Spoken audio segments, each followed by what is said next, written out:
ISIS assault on Kirkuk. ISIS is on its heels after the loss of Kobani and an offensive by Kurdish Peshmerga, armed fighters who protect Iraq's Kurdish region, around Mosul, Iraq's second-largest city and a focal point for all sides in the conflict.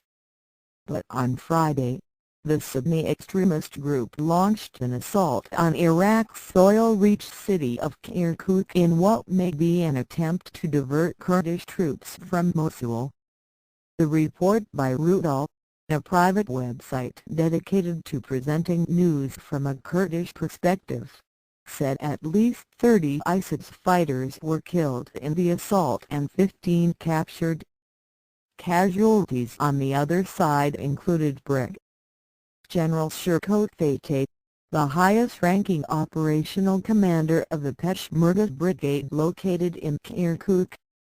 Deaths in Kobani. According to the Syrian Observatory for Human Rights, a London-based opposition group, from October 6 to Monday the fighting for Kobani killed 979 ISIS combatants, 324 YPG fighters and 12 rebels backing the YPG.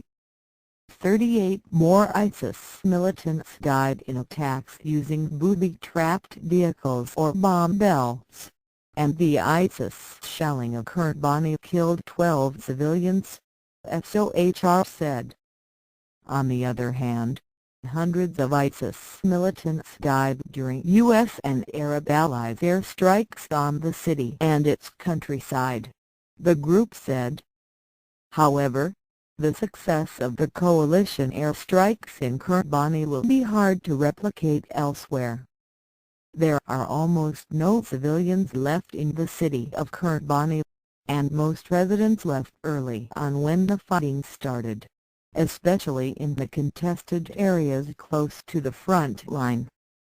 This meant airstrikes were fairly straightforward, with the coalition able to target one side and avoid civilian casualties.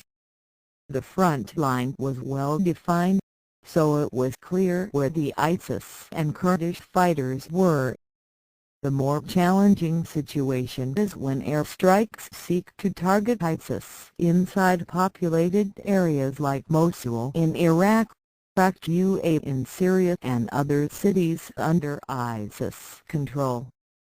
Here the effectiveness of airstrikes is limited because of the risk of casualties among civilians.